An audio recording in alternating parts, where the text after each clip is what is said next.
ప్రపంచంలోని అత్యంత పురాతన పర్వత శ్రేణుల్లో ఒకటైన అరావళి పర్వతాల సంరక్షణ విషయంలో కేంద్ర ప్రభుత్వం కీలక నిర్ణయం తీసుకుంది. ఢిల్లీ నుంచి గుజరాత్ వరకు విస్తరించి ఉన్న ఈ పర్వత శ్రేణిలో కొత్త మైనింగ్ లీజులపై పూర్తి నిషేధం విధిస్తూ కేంద్ర పర్యావరణ అటవీ శాఖ అధికారిక ఉత్తర్వులు జారీ చేసింది. కానీ ఇది పైకి కనిపించే నిర్ణయం. అంతర్గతంగా గతంలో ఓ నిర్ణయం తీసుకుంది. అదేంటంటే అరావళి పర్వతాల్లో 90% పర్వతాలు కాదని ఉత్తర్వులు జారీ చేయడం. కారణం, అరావళి పర్వతాలకు సంబంధించి కేంద్రం ప్రతిపాదించిన కొత్త నిర్వచనం అందరినీ విస్మయానికి గురిచేస్తుంది. కేంద్ర ఉత్తర్వు ప్రకారం స్థానిక భూమట్టం నుంచి 100 మీటర్లు అంటే సుమారు 328 అడుగులు అంతకంటే ఎక్కువ ఎత్తు ఉన్న వాటిని మాత్రమే అరావళి పర్వతాలుగా పరిగణిస్తామని ప్రకటించింది.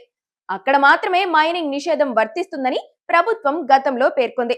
నిజానికి అరావళి శ్రేణిలో దాదాపు 91% కొండలు 100 మీటర్ల కంటే తక్కువ ఎత్తులోనే కనిపిస్తాయి. ఈ నిబంధన వల్ల ఆ కొండలన్నీ మైనింగ్ మాఫియా చేతుల్లోకి వెళ్లే ప్రమాదం ఏర్పడిపోయింది. అరావళి పర్వత శ్రేణులు అపారమైన, అత్యంత విలువైన ఖనిజ సంపదకు నిలయాలు. ఈ ప్రాంతంలో లభించే పాలరాయి, గ్రానైట్ ప్రపంచ స్థాయి నాణ్యతకు పేరుగాంచాయి. ఇక్కడ మక్రానా పాలరాయితోనే తాజ్ మహల్ కూడా నిర్మించారు.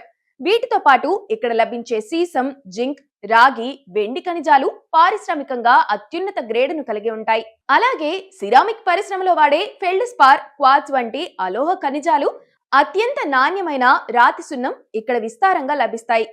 ఈ పర్వతాల్లోని ఖనిజాల రసాయన మిశ్రమం దృఢత్వం కారణంగా గ్లోబల్ మార్కెట్లో వీటికి భారీ డిమాండ్ కూడా ఉంది. అందుకే మైనింగ్ మాఫియా కన్ను ఎప్పుడూ వీటిపైనే పడి ఉంటుంది.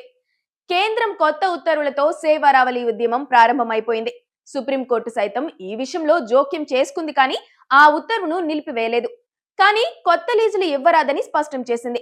ఒకవేళ చిన్న కొండలను మినహాయిస్తే తారేడారి వేగంగా విస్తరించి పర్యావరణ విపత్తు సంభవిస్తుందని నిపుణులు అంటున్నారు. అయితే మన దేశంలో మైనింగ్ అంటేనే పెద్ద స్కామ్. అనుమతి లేకపోయినా తవ్వకపోవడమే చేస్తుంటారు కొంతమంది. అందుకే అరావళిని కాపాడుకోవడంతో ఉత్తర్వులు సాధ్యమా, ఓ లూప్ హోల్ పెట్టిన తర్వాత అసలు సాధ్యమా అన్న ప్రశ్న వస్తుంది.